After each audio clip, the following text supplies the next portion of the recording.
নমস্কার, আমি বন্দনা। আমার কিচেনে আপনাদের সবাইকে স্বাগত জানাই। আবারও এসে হাজির হয়েছি ব্রাহ্মী শাকের একটি রেসিপি নিয়ে। আজ আমি তৈরি করব ব্রাহ্মী শাক ভাজা। এর জন্য আমি এখানে এক আটি ব্রাহ্মী শাক নিয়েছি। শাক আমি পরিষ্কার করে ধুয়ে নিয়েছি। তবে দেখে নেওয়া যাক আজকের এই রেসিপিটি।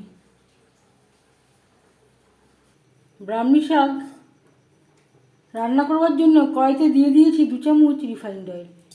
ফোড়নে দিয়ে দিলাম খুবই সামান্য পরিমাণে গোটা জিরে। জিরে ভেজে নেওয়ার পর দিয়ে দেবো আলু।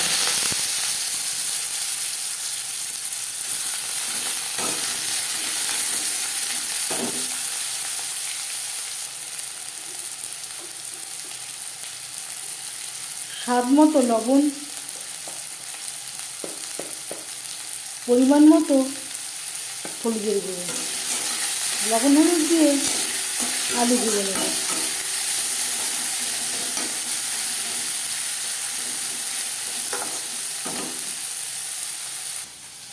শাক আমি পরিষ্কার করে ধুয়ে নিয়েছি, কুচি করে কেটে নেব।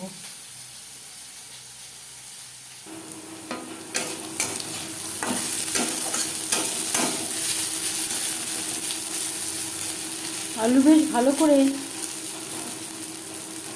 ভাজা হয়ে গেছে, সেদ্ধ হয়ে গেছে। এই পর্যায়ে দিয়ে দেব কুচি করে কেটে রাখা ব্রাহ্মী শাক।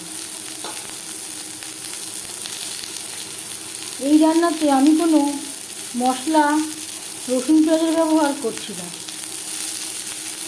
লঙ্কার ব্যবহারও আমি করিনি, যেহেতু আমি বাচ্চাদের জন্য তৈরি করছি। আলুর সাথে ব্রাহ্মী শাক বেশ ভালো করে মিক্স করে দেবো। আপনারা চাইলে শুকনো লঙ্কা বা সামান্য পরিমাণে কাঁচা লঙ্কারও ব্যবহার করতে পারেন।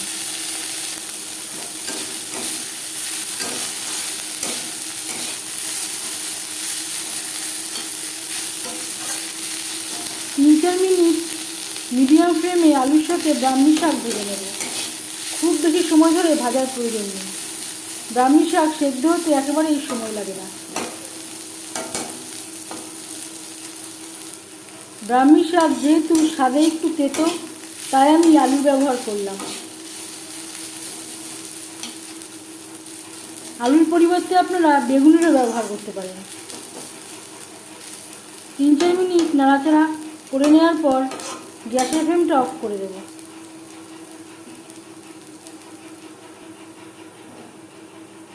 একটা পাত্রে উঠিয়ে নেব।